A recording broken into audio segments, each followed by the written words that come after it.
الناس في أحكام الفيء وفضيلة للمهاجرين والأنصار سورة الحشر تفسير ابن كثير. الحمد لله رب العالمين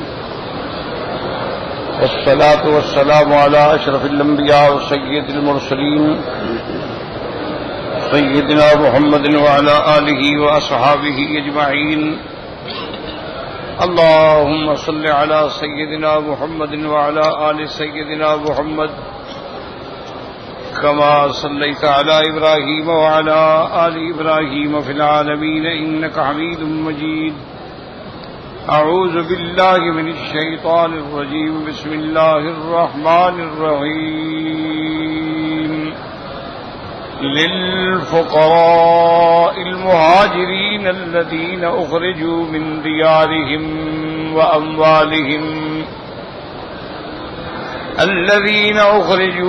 ديارهم وأموالهم يبتغون فضلا من الله ورضوانا وينصرون الله ورسوله أولئك هم الصادقون.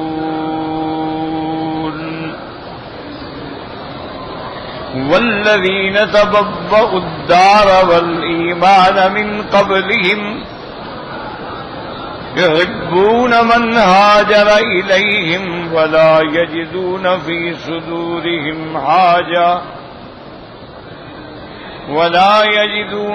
صدورهم حاجة مما أوتوا ويؤثرون على أنفسهم ولو كان بهم خصاصة ومن يوق شح نفسه فأولئك هم المفلحون. والذين جاءوا من بعدهم يقولون ربنا اغفر لنا ولإخواننا الذين سبقونا بالإيمان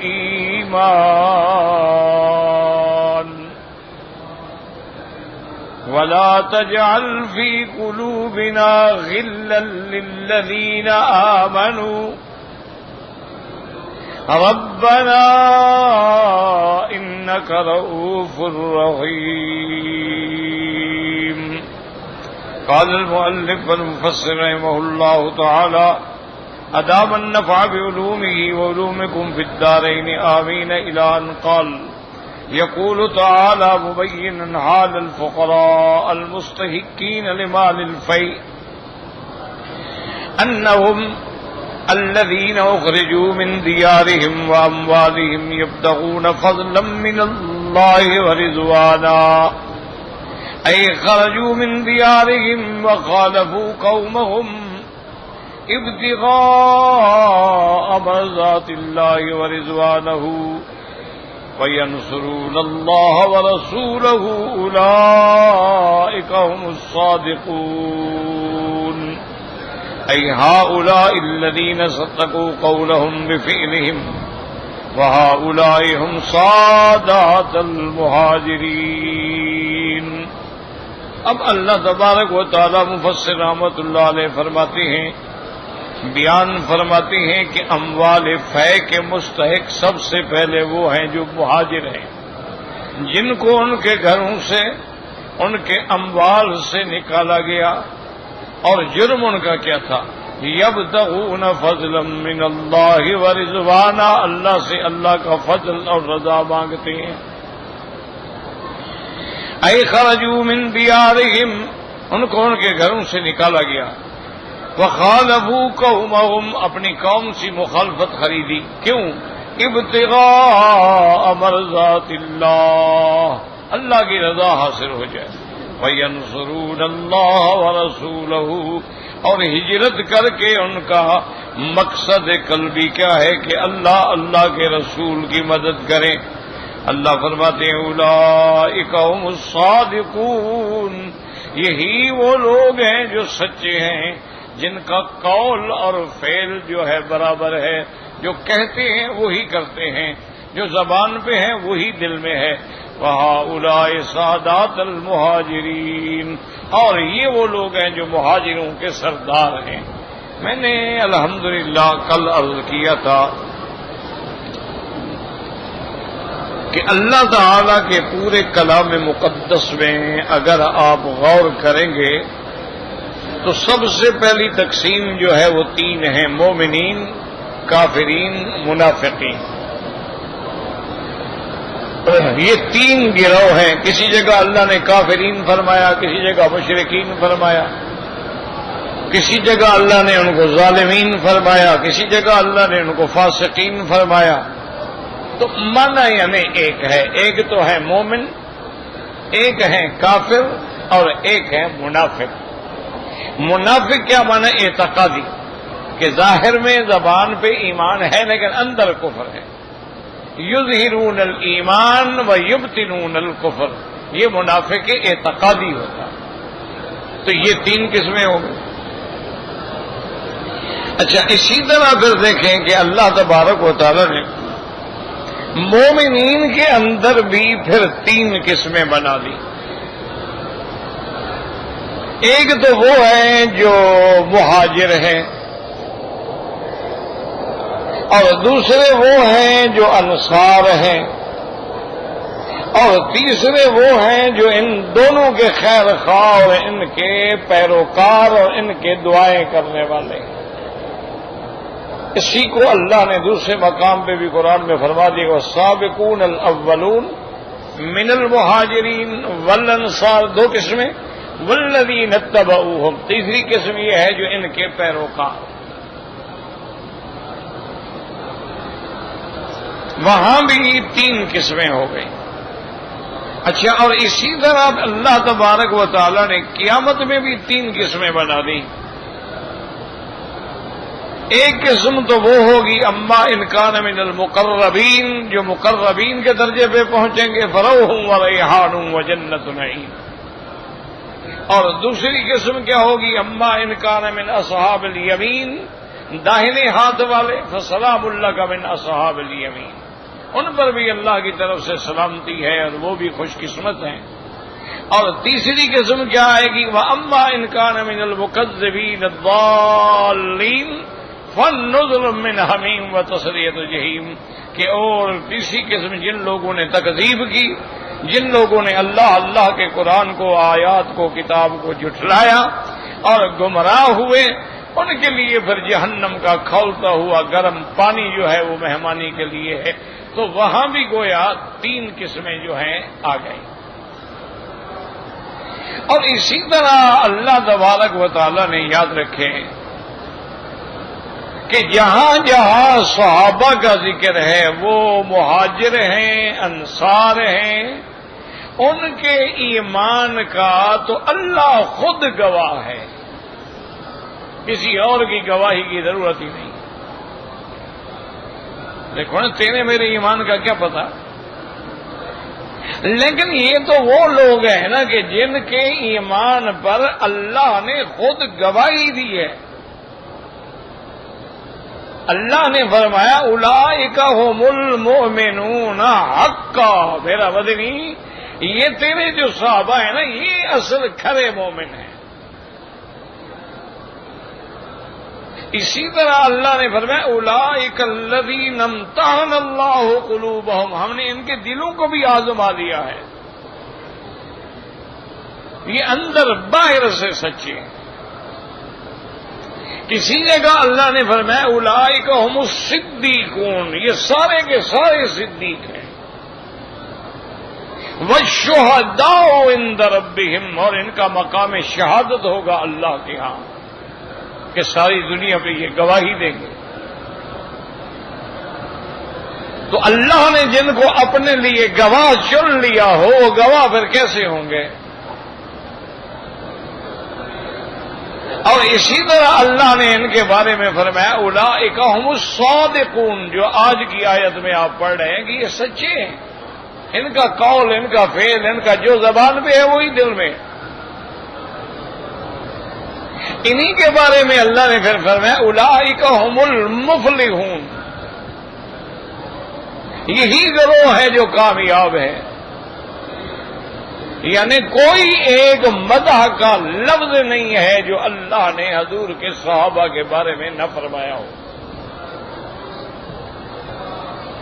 اور پھر سب سے بڑی بات یہ ہے کہ ایک فیصلہ دے دیا کہ رضی اللہ عنہم ورضوا عنہ، ہم ان سے راضی، یہ ہم سے راضی. اور یہ بھی فیصلہ فرما دیا کلن وعد اللہ الحسنى، ہم نے ان سب کے ساتھ جنت کا وعدہ کر دیا ہے.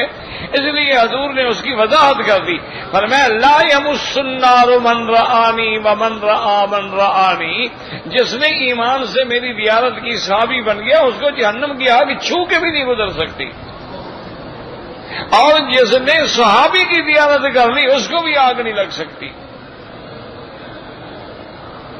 اللہ کے پاک پیغمبر نے ان کے بارے میں یہ فرما دیا. اور جیسے اللہ تبارک و تعالی نے فرمایا کہ اللہ یصطفی من الملائکۃ رسلا ومن الناس، اللہ فرشتوں میں سے بھی اپنے لیے رسول پسند فرماتے ہیں، جس کو چاہے رسول بنا کے بھیجیں، جبریل کو بھیجیں، کبھی میکائیل کو بھیجیں، جس کو چاہے بھیجیں.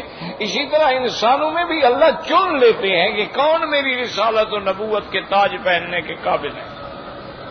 اللہ چن لے، اللہ یصطفی.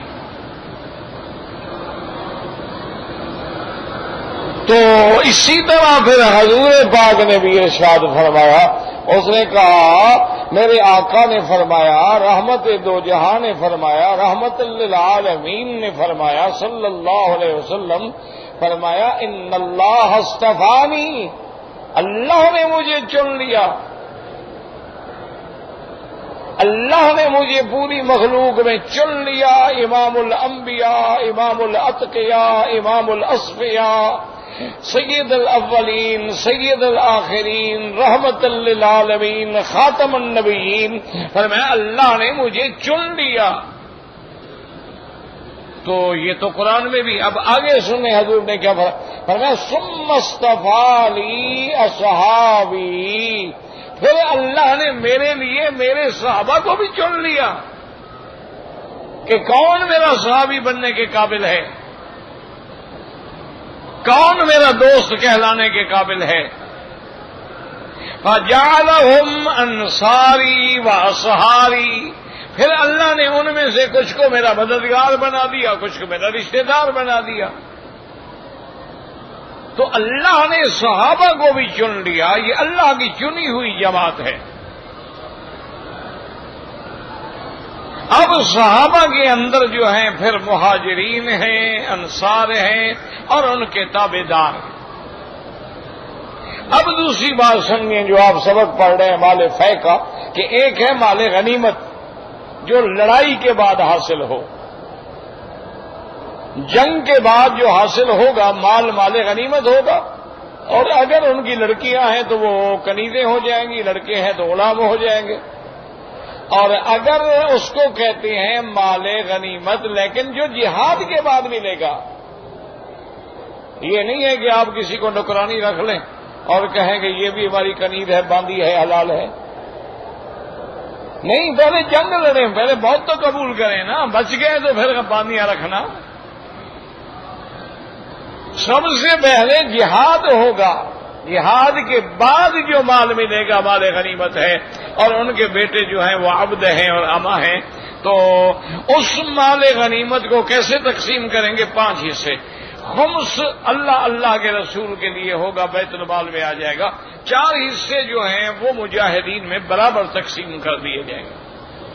اس کو اللہ نے سورۃ الانفال میں فرمایا برابر وَاعْلَمُوا انما غنمتم، کہ جو تمہیں غنیمت ملی ہے فَأَنَّ لِلَّهِ خُمُسَهُ وَلِلرَّسُولِ. اور ایک ہے مال فے. مال فے کا کیا معنی؟ کہ من غیر خیل ولا رکاب، نہ تم نے گھوڑے دوڑائے، نہ تم نے اونٹ بڑھائے، نہ تم نے لڑائی لڑی. ولکن اللہ یسلط رسلہ علی من یشاء، اللہ جس پہ چاہے رسول کو غالب کر دے. اللہ نے بغیر لڑائی کے غالب کر دیا. اور یہودی اپنے ہاتھوں سے گھر برباد کر کے بھاگ گئے. تو اب جو مال ملا ہے یہ ہے مال فے. اس کے 5 حصے نہیں ہوں گے، یاد رکھو. یہ سارے کا سارا اللہ کے رسول کا ہے.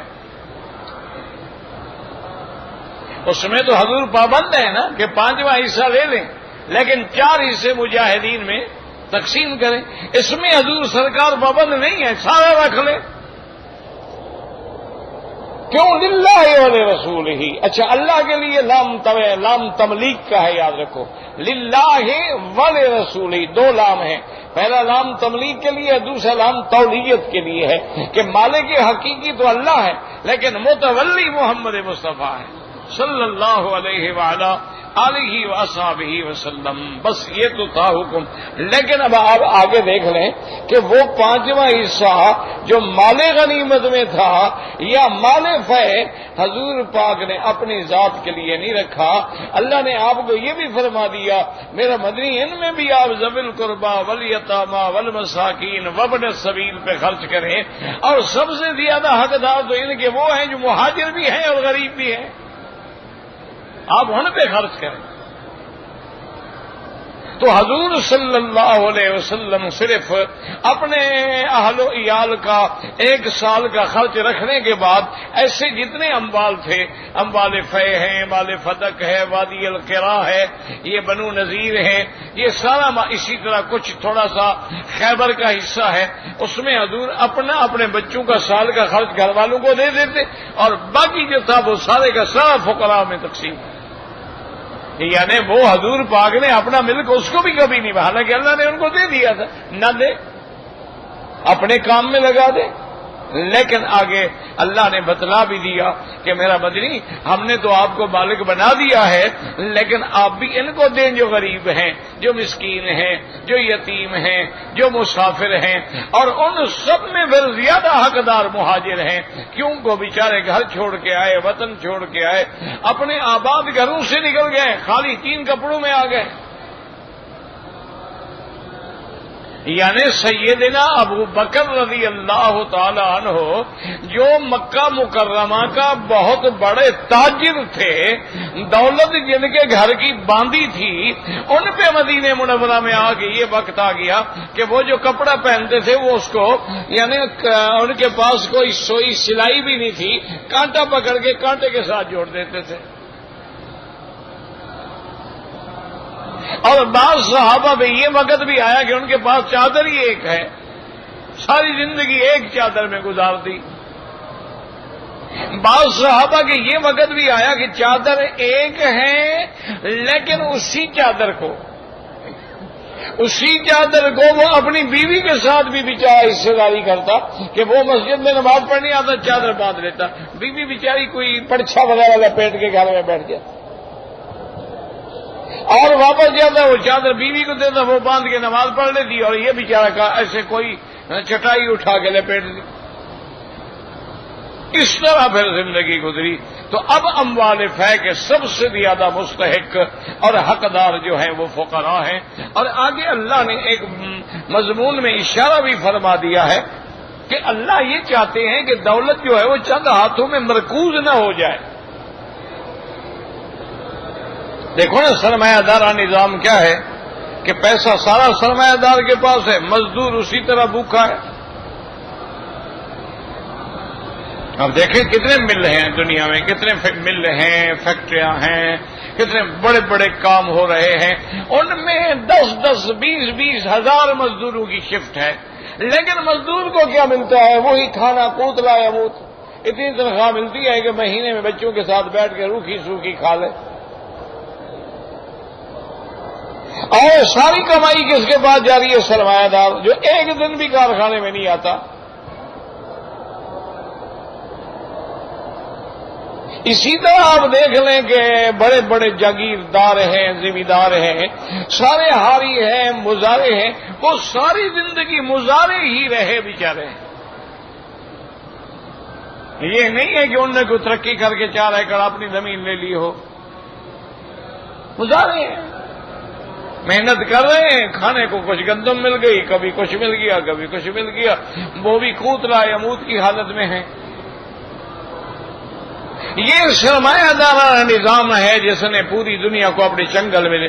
اچھا، اس کے مقابلے پہ ایک خوش کن نعرہ دیا گیا کمیونزم کا کہ نہیں جی سب ہم برابر ہیں، بڑے چھوٹا کوئی نہیں ہے۔ اچھا جی، وہ برابری کا نتیجہ کیا نکلا کہ وہ جو بڑے بڑے کونسل تھی، بڑے بڑے لوگ تھے، وہ قابض ہو گئے، باقی مزدور ہیں سارے جی کماؤ اور کھاؤ، نہیں کما سکتے ہو جیل میں جاؤ، وہاں تمہیں روٹی مل جائے گی۔ وہ جناب سب کو برابر کرنے لگ گئے کہ بھئی کپڑا پہننا ایک جیسا پہنو، ٹوپی پہننی ایک جیسی پہنو، شام کو ڈبل روٹی لینی ہے ایک جیسی لے لو، لائن میں لگو ڈبل روٹی لے لو، بس کھانے کی ذمہ دار تمہاری گورنمنٹ ہے۔ اس کا اتنا بڑا ظلم ہوا کہ وہ جناب مساوات کیا قائم ہونی تھی، ہمیشہ کے لیے وہ برباد ہو گئے۔ اسلام کا نظام دیکھیں عادلانہ، اسلام کہتا ہے سرمایہ رکھ سکتے ہو، لیکن پہلے یہ بتاؤ کہ یہ کمایا کہاں سے ہے، ذرائع حلال ہے یا حرام ہے۔ اگر تم نے جوئے سے کمایا ہے، شراب بیچ کے کمایا ہے، زنا کروا کے کمایا ہے، کوئی کلب کھول کے کمایا ہے، وہ تو حرام ہے، سرکار ضبط کرے۔ اگر تم نے حلال ذرائع سے کمایا ہے کہ تمہارا ماں باپ تمہیں جائیداد دے گئے تھے، تم نے تجارت کی، تم نے دکان کھولا، تم نے کوئی کاروبار کیا، تو اب اللہ فرماتے ہیں بالکل ٹھیک ہے، یہ تیرا مال ہے، بالکل حلال، لیکن زکوٰۃ ادا کرو۔ اگر زمین ہے عشر ادا کرو، اگر مال مویشی ہیں زکوٰۃ ادا کرو۔ اور زکوٰۃ کیسے ادا کریں؟ ہمیں تو خود میں نغنیاءہم، بڑوں سے لو اور غریبوں کو دو۔ ہمارے یہاں نظام دیکھیں نا، اپنے کیسے الٹا چل رہا ہے، جتنا ٹیکس ہے غریب دیتا ہے، امیر آدمی کبھی نہیں دیتا۔ غریب لوگ جو ہیں وہ بیچارے اگر ایک مہینے بجلی کا بل نہ دے کٹ جائے گی، اور امیروں کی کون کاٹے جناب، وہاں تو ویسے ہی کنڈے لگے ہوئے ہیں، بل آتا ہی نہیں، کٹے کیا؟ بل آئے گا تو کٹے گا نا، ان کے لیے تو میٹر بند ہے، ویسے لگا دیے۔ وہ تو ڈائریکٹ مستفید ہو رہے ہیں نا، ان کے گھر میں 20 ایئر کنڈیشن چلیں، 10 ایئر کنڈیشن چلیں، ان کو کیا بل آنا ہی نہیں۔ اچھا ہماری بجلی جو ہے وہ کٹ جائے گی، یا ہماری بجلی لوڈ شیڈنگ آئے گی بجھ جائے، امیر کی بجلی نہیں بجھتی، وجہ کیا ہے کہ کئی گریڈ ہوتے ہیں نا، ان کو ہر گریڈ سے ان نے لائن دی ہوئی ہے، اس میں لوڈ شیڈنگ ہوگی، دوسرا گریڈ چالو ہو گیا، اس میں لوڈ شیڈ ہو گئی اور تیسرا چالو ہو گیا، ان کی بجلی نہیں بند ہوگی۔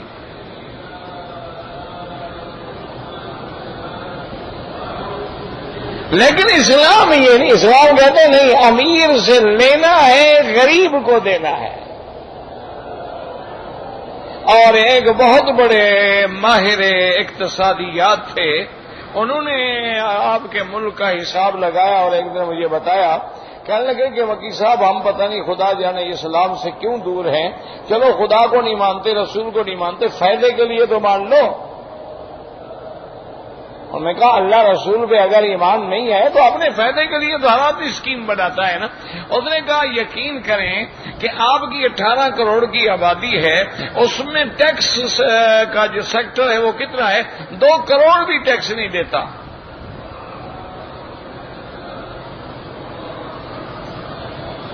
یعنی 16 کروڑ تو دیتا نہیں، صرف 2 کروڑ دیتا ہے۔ انہوں نے کہا اس کا آسان حل یہ ہے کہ سارے ٹیکس ختم کر دو، صرف اسلام کے مطابق زکوٰۃ وصول کر لو، تو انشاءاللہ تمہارے ملک میں کوئی غریب بھی نہیں ہوگا۔ اور جب تم ٹیکسز ختم کر دو گے تو پوری دنیا میں تم مارکیٹ کو بیٹ کر سکو گے۔ اب یہ ہے نا، ہم ایک چیز بنا رہے ہیں، ہمیں بنی ہے 10 روپے کی، 100 تو اس پہ ٹیکس 110 ہو گئی، کرائے کے ساتھ جاتے 120 ہو گئی، 130 میں ہمیں کون خریدے جب باہر والے 10 ریال کی بیچ رہے ہیں؟ مارکیٹوں کا بچہ بیٹھ گیا نا۔ انہوں نے کہا اسلام نے جو فیصلہ کیا ہے یہ اتنا عادلانہ ہے، دیکھو نا ایمان سے کہیں کہ سرکار دو عالم، رحمت دو عالم، اور اس کے بعد خلافت راشدہ علی منہاج النبوہ جو ہے، اس میں کبھی ٹیکس نہیں دیا گیا، لیکن کیوں؟ کبھی کوئی آدمی نہیں کہہ سکتا کہ میں بھوکا ہوں۔ حضرت عمر اعلان فرماتے تھے کہ اگر دریائے دجلہ و فرات کے کنارے کوئی کتا بھی بھوک سے مر گیا تو قیامت میں عمر جواب دے گا. یہاں تو روز خودکشی ہوتی ہے، لوگ بچے بیچ رہے ہیں، لڑکیاں بیچ رہے ہیں، گردے بیچ رہے ہیں، اپنی 4 بچیوں کو اٹھا کر کے تیل چھڑک کے آگ لگا رہے ہیں. اب زندہ رہنے سے بہتر ہے مر جائیں. وجہ کیا ہے؟ وجہ صرف ایک ہے، اللہ اللہ کے قرآن سے دوری. باقی ساری باتیں ہیں. اصل جو مسئلہ ہے وہ یہ ہے کہ ہم نے اللہ اللہ کے قرآن کو نہیں مانا. 2 لفظی بات اللہ فرماتے لا تتخذوا اليهود والنصارى اولیاء، یہود اور نصارہ کو کبھی دوست نہ بنانا. کرو عمل. قرآن کہتا ہے اشداء علی الکفار رحماء بینہم، کافروں کے مقابلے پہ پہاڑ بن جاؤ، آپس میں مہربان.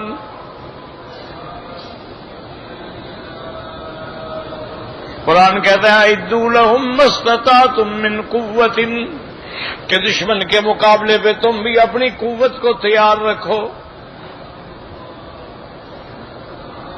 تو اگر آج ہم قرآن پاک پہ عمل کر لیں تو ایمان سے کہیں دنیا کی کوئی طاقت جو ہے پھر ہمیں چھیڑ سکتی ہے؟ حضرت معاویہ رضی اللہ تعالیٰ عنہ اور حضرت علی رضی اللہ تعالیٰ عنہ کی جنگ ہو گئی. ہوتی ہے، مسلمانوں میں بھی ہوئی ہیں جنگیں، بی بی عائشہ اور حضرت علی میں بھی ہوئی ہیں. ہو جاتا ہے، ہر دور میں ہوا ہے. آپ زیادہ دور نہ جائیں، آپ دیکھیں، آپ کے ہند کا تاریخ پڑھ کے دیکھ لیں، دور غلامہ دیکھیں، اس کے بعد دور مغلیہ دیکھیں. کیا تھا؟ باپ بیٹے کو قتل کروا رہا ہے، بھائی بھائی کو قتل کروا رہا ہے، بیٹا باپ کو قید میں ڈال رہا ہے.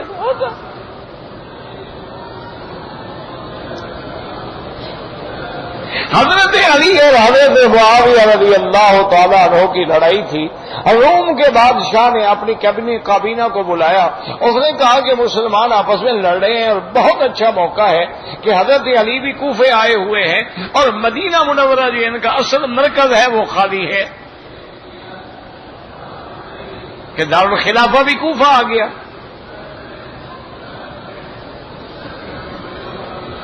یاد رکھ لو، بات بھول نہ جائیں. خارجی الزام لگاتے ہیں نا کہ حضرت علی تو جناب نبی کا بھی دشمن تھا، جب موقع ملا تو مدینہ منورہ کی شان ختم کرنے کے لیے دارالخلافہ کوفہ لے گیا. یہ بات نہیں تھی. یاد رکھو، حضرت علی جو ہیں رضی اللہ تعالی عنہ عاشق رسول ہے، ابن عم النبی المصطفیٰ ہے، رابع الخلفاء ہے. وجہ یہ تھی کہ جب حضرت عثمان مدینہ میں شہید ہو گئے تو حضرت علی نے سوچا کہیں ایسا نہ ہو کہ اب محمد مدنی کا شہر جنگ کی اما جگہ بن جائے، ادھر سے ہم دور چلے جائیں، کم از کم مدینہ تو لڑائی سے محفوظ رہے. حضرت علی رضی اللہ تعالیٰ نے تو محبت مدینہ میں مدینہ منورہ کی عظمت شان کے مطابق حضرت عثمان نے کیوں جان دے دی؟ حضرت عثمان کے پاس تو فوج تھی. بغاوت کرنے والے کتنے آدمی تھے؟ 45 آدمی تھا. باغی جو تھے وہ تو 45 آدمی تھا.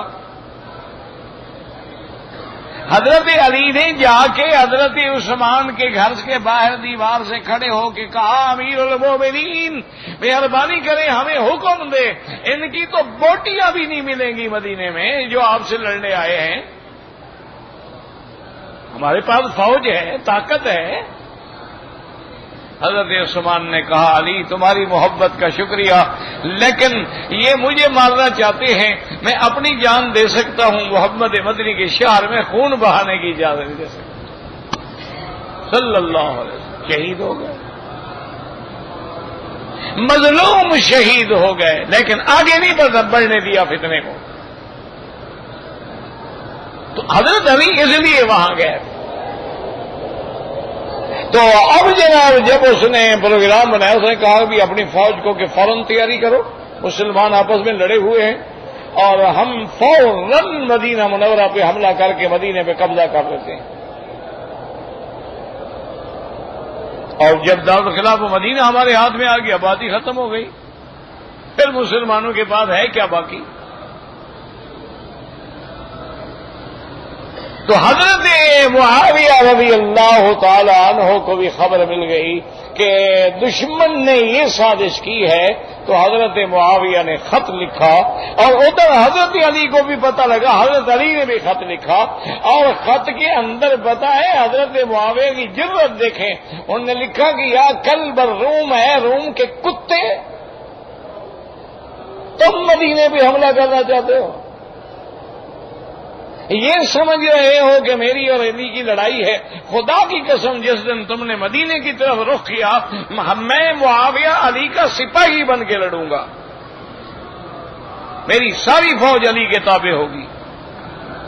ہمارے آپس کے جھگڑے ہیں، تم کون ہو ہمیں لڑانے والے؟ اور یہی خط حضرت علی نے لکھا، دشمن کو طاقت ہی نہ ہوئی. تو اس لیے ہم نے یاد رکھو وہ معزز تھے زمانے میں مسلمان ہو کر، اور ہم خوار ہوئے تارک قرآن ہو کر.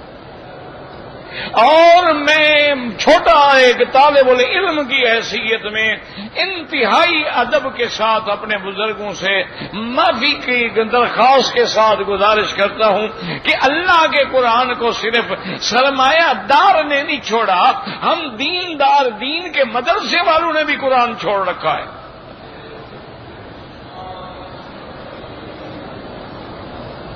اب میری بات کی کیا حیثیت ہے؟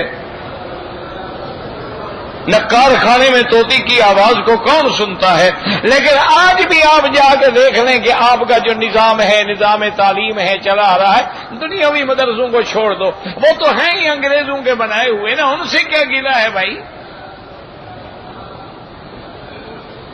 اگر کوئی آدمی آپ کا کالج میں پڑھتا ہے، میڈیکل کالج میں پڑھتا ہے، انجینئرنگ کالج، وہ تو وہی انگریز کے بنائے ہوئے ہیں، کتابیں بھی ان کی، پروفیسر بھی ان کے، لیکچرر بھی ان کے، پروگرام بھی ان کے، سرٹیفکیٹ بھی ان کے، اور وہ تو ہم ان کے غلام ہیں، وہاں تو ہمارا ایک لفظ بھی نہیں ہے نا.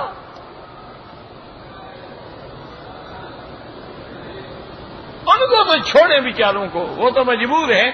دین کے نام پہ جتنے مدارس چل رہے ہیں، اگر تحفیظ القرآن کا مدرسہ ہے، بچوں کو حافظ بنا رہے ہیں، ماشاءاللہ سالانہ 200 400 500 100 1000 بچہ نکل رہا ہے، وہ قرآن پورا سنا دے گا، لیکن ترجمہ اس کو سورۃ فاتحہ کا بھی نہیں آتا.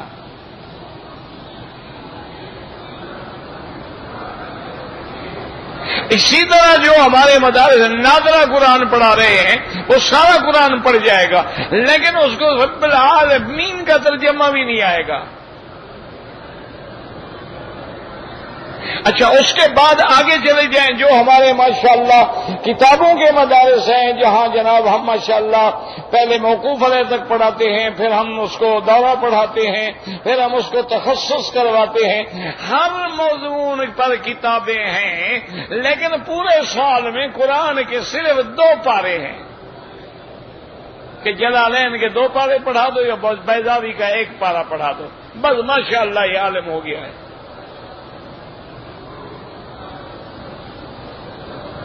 تو منز بیگان کا ہرگز نہ نعلم، ہمیں غیروں سے گلا نہیں، ہمیں تو اپنوں سے گلا. ہم کیا کر رہے ہیں؟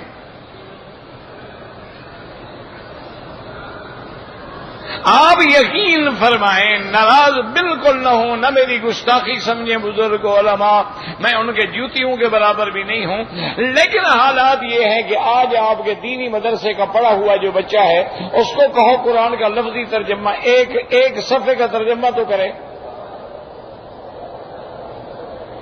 نہیں کرتے. وہ ہمارے ایک تنظیم اہل سنت والوں کی ایک مسجد تھی، وہاں جو مؤذن تھا نا، وہ بڑا چالاک آدمی تھا. اچھا، وہ چونکہ وہاں تنظیم کی مسجد تھی، وہاں ان کا دفتر تھا، تو علماء اور خطباء اور مقرر اور سارے آتے رہتے تھے، کوئی ہفتے میں 1 رات، کوئی دوسری رات، کوئی تیسری رات، تو کوئی نہ کوئی وہاں آتا، چونکہ ان کی رہائش کی جگہ وہاں تھی. وہ سب ادھر ادھر سے جب تقریریں کر کے آتے تو رات وہاں گزارتے، پھر صبح کو اپنا پروگرام دفتر سے لیا اور چلے گئے۔ اچھا وہ جناب ایسا تیز آدمی تھا کہ صبح کی نماز جو ہی ختم ہوتی نا جی تو فوراً قرآن شریف لے کے مولوی صاحب کے آگے رکھ دیتا کہ حضرت یہاں تک تو ترجمہ ہو چکا ہے، آج آپ اس کے بعد پڑھا دیں۔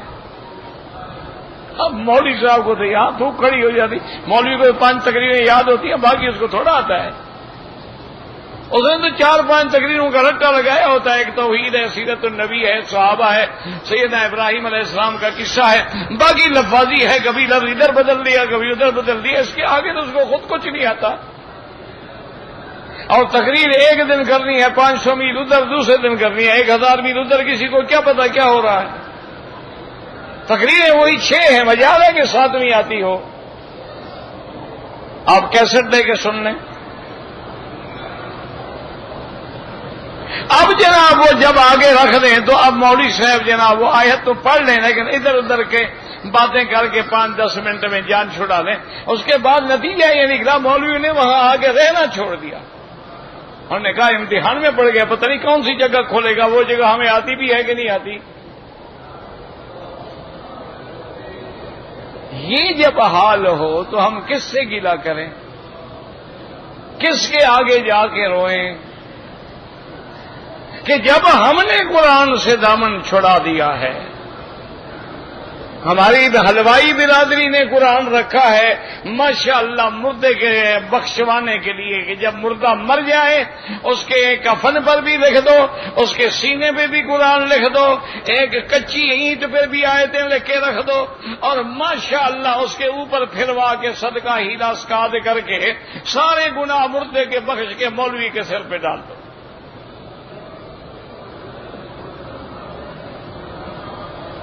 انہوں نے قرآن سے یہ کام لیا۔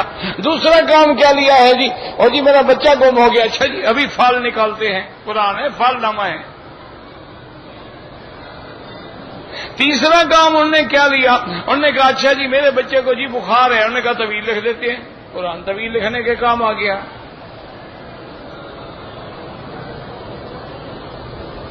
انہوں نے قرآن سے یہ کام لیا ہے، اور ہمارے بعض حضرات نے قرآن سے یہ کام لیا کہ چلو کسی فرقہ باطلہ کا رد کرنا ہوا تو 2 آیتیں پڑھ کے تقریر کر دی۔ قرآن یہی تویز لکھنے کے لیے اللہ نے اتارا تھا۔ اسی لیے ماہر القادری ایک شاعر ہوتے تھے نا، اس نے قرآن کی فریاد سے لکھا تھا کہ قیامت میں اللہ کا قرآن فریاد کرے گا کہ مولا میں دھو دھو کے پلایا جاتا ہوں، میں طاقوں پہ سجایا جاتا ہوں، بڑے بڑے غلاف سے مجھے اوپر سجا دیتے ہیں اور دھو دھو کے پلا دیتے ہیں، مجھ پہ عمل تو کوئی نہیں کرتا۔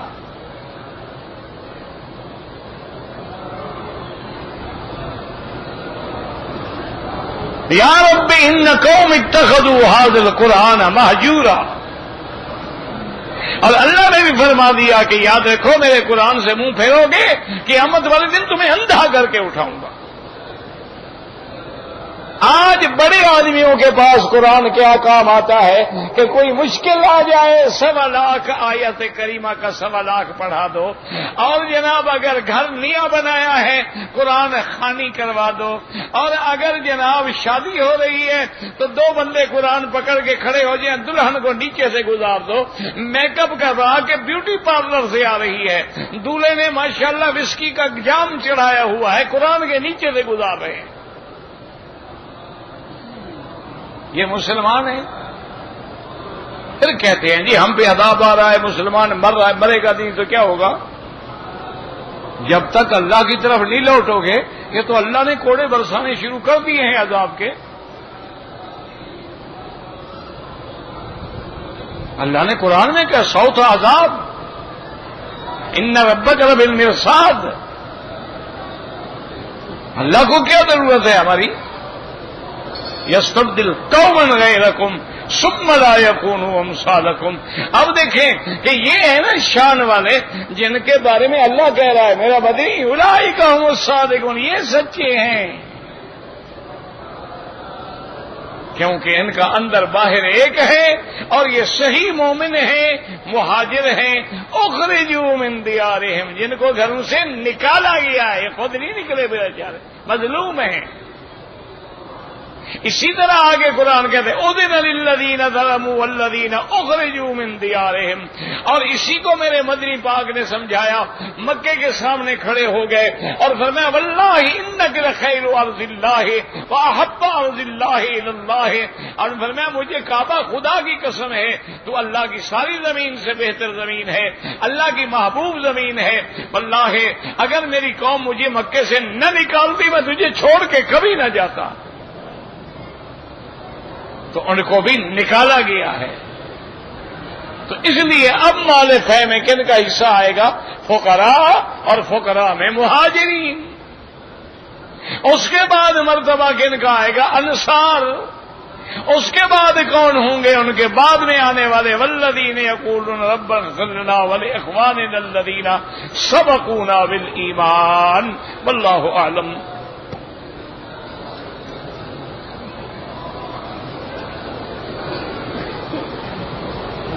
کہتے جی کہ جب ثواب طواف کا، میرا بھائی حدیث میں آتا ہے کہ جو آدمی ایک طواف کرتا ہے اس کو ولد اسماعیل کا ایک غلام خرید کر کے آزاد کرنے کا ثواب ملتا ہے، اور جو غلام خرید کر کے آزاد کرے اس کو اللہ جہنم سے آزاد کر دیتے ہیں۔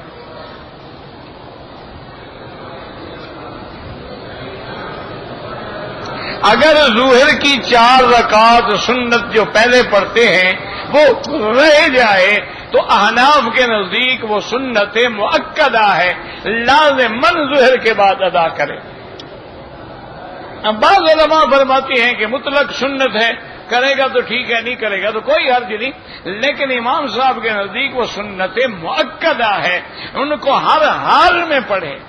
اور یہ بھی ایک بات یاد رکھو کہ ایک آدمی 4 سنتیں پڑھتا ہے، پھر 2 پڑھتا ہے، پھر اس کے بعد 2 رکعت نفل بھی پڑھتا ہے۔ اچھا، اب اگر نفل چھوڑے تو علماء نے لکھا ہے کہ اللہ اس کو ثواب دیتے ہیں کہ من تہاون بالنوافل، جو نفل چھوڑے گا حرمان سنت، ایک دن اللہ سنت سے محروم کر دیں گے، اور جو سنتیں چھوڑے گا ایک دن نماز سے بھی محروم ہو جائے گا، اور جو سنت نہیں چھوڑے گا وہ فرض کیسے چھوڑے گا؟ اس لیے ہمیشہ یاد رکھیں، آج کل ہمارے بعض ساتھی ہیں نا نوجوان، چھوڑو جی کیا ہے 2 رکعت پڑھ لی ہے کافی ہے۔ ہاں جی بالکل کافی تو ہے، لیکن ایک دن انشاءاللہ پھر یہ 2 رکعت بھی نہیں رہے گی۔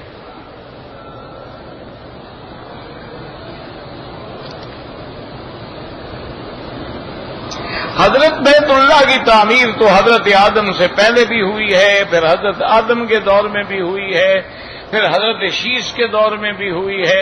یہ تو قرآن میں صرف حضرت ابراہیم کا ذکر ہے۔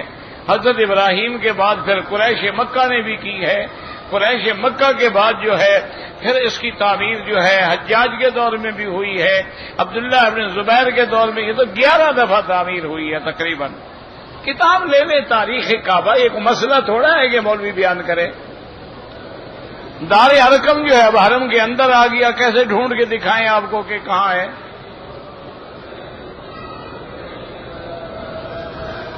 جو انتقال کر گئے ان کے لیے عمرہ کر سکتے ہیں، بالکل کر سکتے ہیں، حج بھی کر سکتے ہیں۔ بھائی عمرے کے لیے طواف الوداع واجب ہی نہیں ہے، لیکن اگر کر دو گے فجر کے بعد کر لو، کوئی نہیں، ظہر کو چلے جاؤ۔ زمزم کا پانی بیٹھ کے پینا چاہیے۔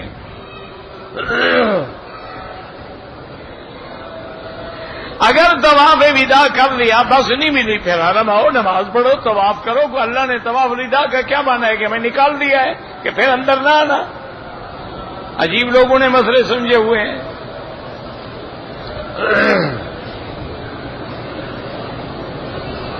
اگر حرم شریف میں مریض ہے، پیشاب نکل گیا، ویل چیئر دھو ڈالو، مجبوری ہے، کیا کر سکتا ہے؟ حضور کے سامنے ایک آدمی نے مسجد میں کھڑے ہو کے پیشاب کر دیا، تو یہ واقعات اسی لیے پیش آئے نا کہ کل امت کو اگر آئے تو کیا ہوگا۔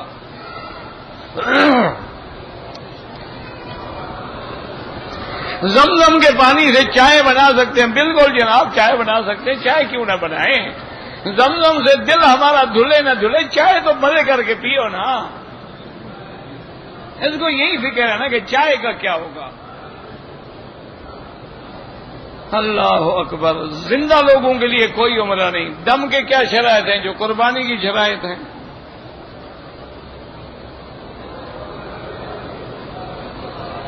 ایک SMS آیا ہے کہ پھینک کے چراغ نہ بجھائیں، مجھے نہیں پتا ایسے دامن سے منہ نہ صاف کریں، جلدی جلدی نماز نہ پڑھے۔ کچھ باتیں ٹھیک ہیں، کچھ غلط ہیں۔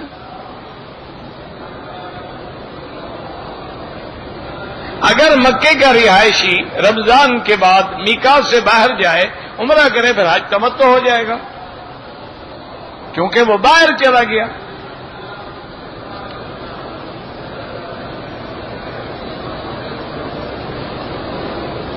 بعض لوگ کہتے ہیں کہ بی بی عائشہ رمضان میں آٹا گوندھ کے ہاتھوں کو ملا کرتی تھی، پورا رمضان وہ اکٹھا کر کے عید کے دن سویاں بناتی تھی۔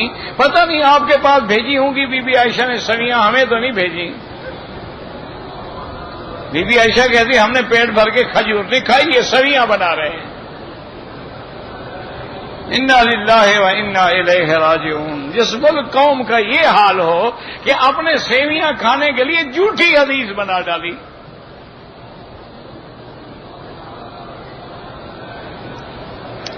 بی بی عائشہ فرماتی ہے 3 مہینے ہمارے گھر میں آگ نہیں جلتی تھی، کچھ ہو تو پکائیں۔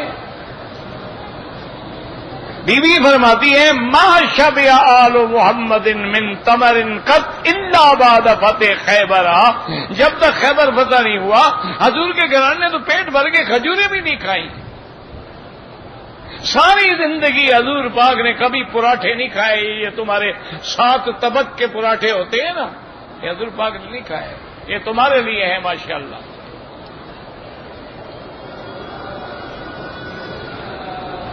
اگر کسی آدمی نے حج میں رش تھا، سیڑھیوں میں پھنس گیا، نماز نے اشارہ کیا، نماز ہو جائے گی۔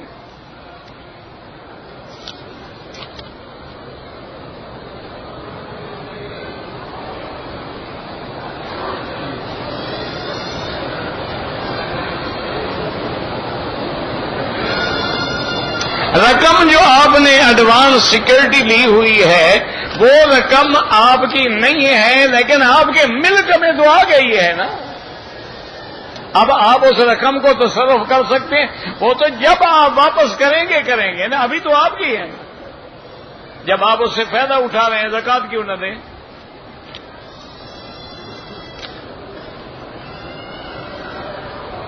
اگر طواف میں ایک چکر زیادہ ہو گیا کچھ بھی نہیں ہوتا۔ اگر کوئی مرد عورت فوت ہو جائے ان کے لیے عمرہ ہو سکتا ہے۔ اگر وضو ٹوٹ جائے، نیا وضو کرنے سے پہلے لازم ہے کہ پیشاب کیا جائے۔ پیشاب آئے تو کرو گے، ورنہ لازم کیسے؟ یعنی زبردستی چوہا مار کے نکالو گے؟ یعنی ابھی یہ بھی کوئی مسئلہ ہے؟ بڑا ایمان سے کہو بھائی، پیشاب آئے تو کرو، نہ آئے نہ کرو، بات ختم۔ بینک میں اپنی جائیداد رہن رکھ کے قرضہ لینا 101% حرام ہے، وہ تو سود ہے۔ بینک سے گاڑی قسطوں پہ لی جا سکتی ہے، اگر آپ نے پیسہ لیا بینک سے تو حرام ہے۔ بینک نے گاڑی خرید کر کے آپ کو گاڑی دے دی ہے تو وہ حلال ہے، کیونکہ پھر تو آپ نے گاڑی لی ہے نا، پیسہ تو نہیں لیا۔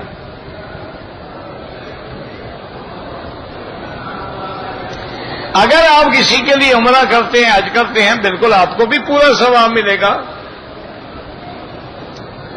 کہتے ہیں کہ جی جب ہم اپنے ملک میں واپس جائیں تو رشتہ داروں اور پڑوسیوں کو دعوت کریں۔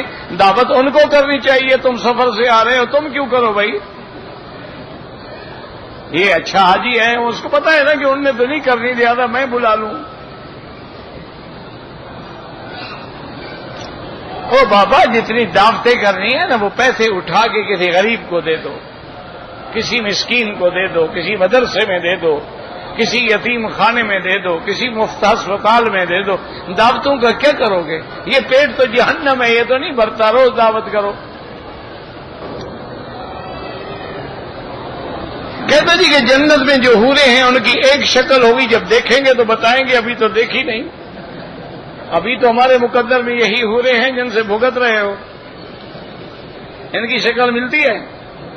ان میں فرق ہے، ان میں بھی فرق ہوگا۔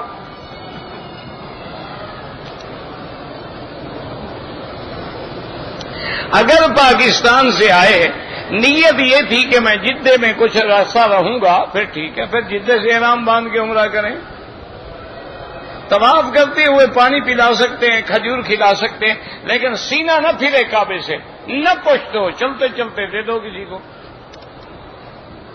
سینہ پھر گیا یا پشت ہو گئی تو طواف ختم۔ یہ پانی پلانے کے چکر میں ہے۔ یہ تو حال ہے آج حج سے کیا حال ہے؟ خیریت ہے؟ اچھا میرے 4 چکر، ساڑھے کتنے ہو گئے؟ طواف ختم۔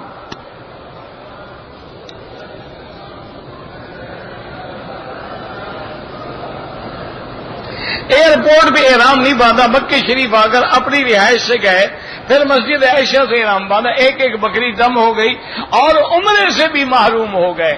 اصل عمرہ تو وہی تھا جو اپنے ملک سے آ کے کرنا تھا، وہ تو کیا نہیں۔ کیا کرنے آئے تھے تم؟ زمزم سے وضو کر سکتے ہیں، اگر اور پانی نہ ملے تو کر سکتے ہیں۔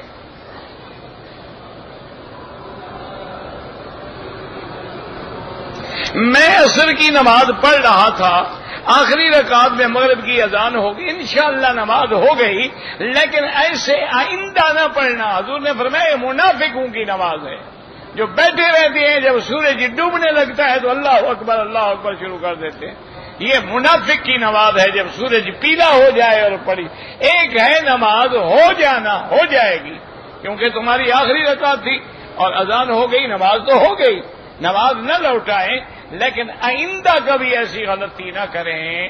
ربنا تقبل منا انك انت السميع العليم وتب علينا انك انت التواب الرحيم۔ اللهم اشفنا واشف مرضانا ومرضى المسلمين، اللهم فرج هم المهمومين، نفس كرب المكروبين، وقض الدين عن المدينين، واشفنا واشف مرضانا ومرضى المسلمين۔ اللهم اجعل لنا وللمسلمين من كل هم فرجا، ومن كل ضيق مخرجا، ومن كل بلاء عافيا۔ اللهم انصر الإسلام والمسلمين، اللهم احفظ سائر بلاد المسلمين وهذا البلد الأمين، واجعلها آمنا مطمئنا سخاء رخاء إلى يوم الدين۔ یا اللہ بیماروں کو شفا عطا فرما، یا اللہ بے حیاؤں کو حیا عطا فرما، یا اللہ بے دینوں کو دین عطا فرما، بے اولادوں کو اولاد عطا فرما، جن کی اولادیں ہیں ان کو صالح بنا، جن کے گھروں میں بچیاں ہیں ان کے رشتے آسان فرما۔ یا الہ العالمین ہمیں مانگنا بھی نہیں آتا، بغیر مانگے عطا فرما۔ یا الہ العالمین، یا ارحم الراحمین تمام عالم اسلام کی حفاظت فرما۔ یا اللہ تمام بلاد اسلامیہ کی حفاظت فرما۔ یا اللہ مسلمان عرب میں ہیں، عجم میں ہیں، ان کی جان مال آبرو عزت کی حفاظت فرما۔ یا اللہ دین کے کام کرنے والوں کی حفاظت فرما۔ یا اللہ دین کے مدارس کی حفاظت فرما۔ یا اللہ مساجد و معاہد و معابد کی حفاظت فرما۔ یا اللہ دین کی تبلیغ کرنے والوں کی حفاظت فرما۔ یا اللہ پاکستان پہ رحم فرما، رحم فرما، یہود و ہنود کی سازشوں اور فتنے کو ختم فرما۔ یا اللہ اپنے عذاب رفع فرما دے، یا اللہ اپنا عذاب رفع فرما دے۔ یا اللہ ہم جیسے ہیں، خراب ہیں، خوار ہیں، لیکن تیرے نام لیوا ہیں، تیرا کلمہ پڑھتے ہیں، رحمت فرما کے حفاظت فرما دے۔ ربنا آتنا فی الدنیا حسنۃ وفی الآخرۃ حسنۃ وقنا عذاب النار۔ سبحان ربک رب العزۃ عما یصفون وسلام علی المرسلین والحمد للہ رب العالمین، آمین برحمتک یا ارحم الراحمین۔